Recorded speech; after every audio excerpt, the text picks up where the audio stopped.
睡觉打呼噜，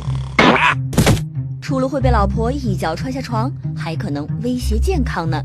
今天看懂陪你聊一聊人为什么会打呼噜。你可以几个小时不吃饭不喝水，但如果不让你呼吸，那可不行。空气想要进入人体，就必须经过上呼吸道，也就是鼻腔到咽部、喉部这一段。白天咱们的神经比较灵敏，可以使咽喉部的肌肉保持紧缩，上呼吸道呈开放状态，气体流通起来就比较顺畅。到了晚上，由于神经灵敏度下降，咽喉部的肌肉变得松弛，上呼吸道会比白天窄一些。加上有一些人天生上呼吸道就比较窄，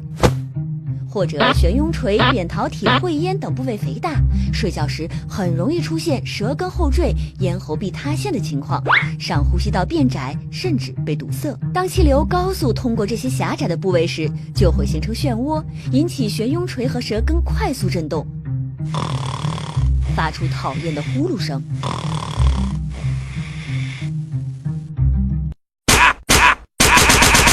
Oh man！说起打呼噜，那可真是千差万别，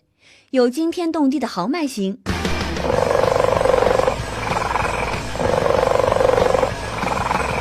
也有小河流水般的抒情曲，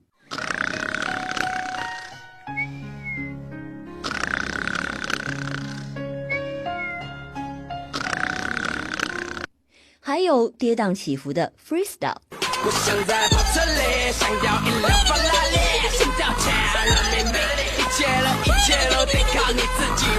相比于普通人，如果你体型肥胖、抽烟喝酒、经常熬夜、感冒或者有鼻炎，打呼噜的几率会更高。体型肥胖的人就连脖子上的肉都比别人多，大量的脂肪囤积在这里，对呼吸道产生压迫，通道变窄了，气体当然不好流通。抽烟喝酒会麻痹呼吸道周围的神经，使咽喉部的肌肉更加松弛，气管变得更加狭窄。经常熬夜的人，由于身体非常疲惫，睡眠比别人更深，也会导致咽喉部的肌肉松弛。感冒或者有鼻炎的人更容易打呼噜，则是因为呼吸道被鼻涕阻塞，或者鼻炎导致扁桃体等部位肥大，同样会导致呼吸不畅。这4种原因造成的打呼噜，一般通过减肥、戒烟戒酒、保持良好的作息，或者改变睡姿，由躺着睡觉改成侧着睡觉，都可以有所改善。可是如果你不仅经常打呼噜，还会打着打着忽然呼吸暂停10秒以上，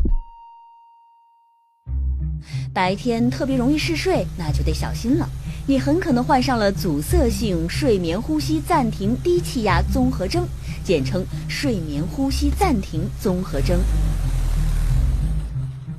患有这个病的人，一晚上呼吸可以暂停30多次，身体经过一次又一次短暂的缺氧，血液中的氧气含量就会低于正常水平，对大脑、肺部和心脏等器官造成损害。时间长了，就会导致记忆衰退、高血压、冠心病、心律失常、糖尿病等多种疾病，甚至有猝死的可能。别不把它当回事儿，一旦发现，赶紧看医生。那治疗方法呢？可以睡觉时戴上鼻罩，另一端和呼吸机相连，空气被源源不断地输送到你的体内，自然就不会因为呼吸暂停而缺氧了。太麻烦？